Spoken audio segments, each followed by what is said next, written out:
Sulamenteng tsupunan sa nakansay ang aki ang natada sa mga pagrugaring ni Joanne. Saro kaya siya sa mga biktima sa nangyaring kasulo sa Purok 9 Tagungtong, Taysan, Legazpi City.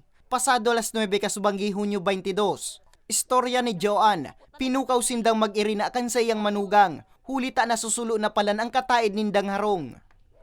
Pagsulo po talaga dyan, kung bako po talaga subianan ko, uning bianan ko mismo. Dahil ko po maraman, nagsusulo na talaga sa kataning may takalikod misa na po talaga yan. Dahil po ako nasalba kahit saro.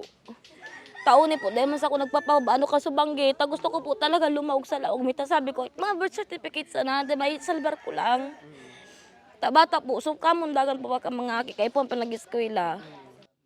Nadamay man sa kasulo ang harong ni Marvin Albaitar, nakapamilya ni Noel Albaitar, na tagsadiri kang saro pang harong na pigtutubudan na pinuunan kang kasulo. Istorya ni Noel, napabayaan niya ang pugon na may kalayo pa, na posibleng naging kausada kang insidente.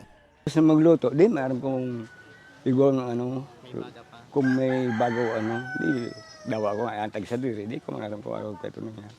Sa kuwang video kang netizen na si Nelly Valladolid, mahiling man ang pakikipagtabang kang residente sa personalis kang BFP Legazpi, nga ni po ang nasusulong mga residensya. Pirang metro sa nang lugar sa istasyon kang BFP, kaya tulos ining narespondihan. Nagdurar ning 9 minutos antes na kontrol ang kasulo. Alas 9:43 kang ideklara naman ining fire out na. Uminabot man sa enot na alarma ang kasulo. Sigun sa BFP, gibo sa light materials ang kaharungan, kaya marikas na luminakop ang kalayo.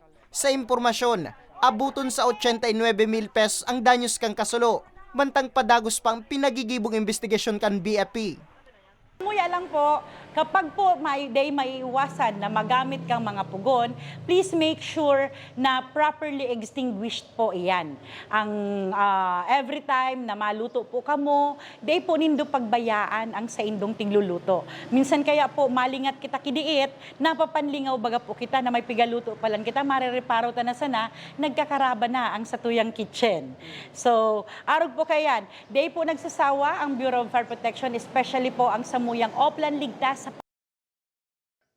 Mientras tanto, sa datos kang BFP, ininang ika-32 na kasulo na naitala sa syudad, kung sain nangingenot sa kausa, iyo ang nababayan na pigluluto. Mientras tanto, alauna 13 kasubong maagahon Hunyo 23, kan masulo man ang residенsyang ini sa First Doña Clara Subdivision, Concepcion Pequeña, Naga City. Tulos man na nagresponde ang BFP Naga as inibang fire volunteer. Sa ngunyan, padagos pang pinagigibong investigasyon kang otoridad sa kung ano ang kausa, asin total na danyos kang kasulo. Para sa mga baretang tatak Bicol, Nomer Corporal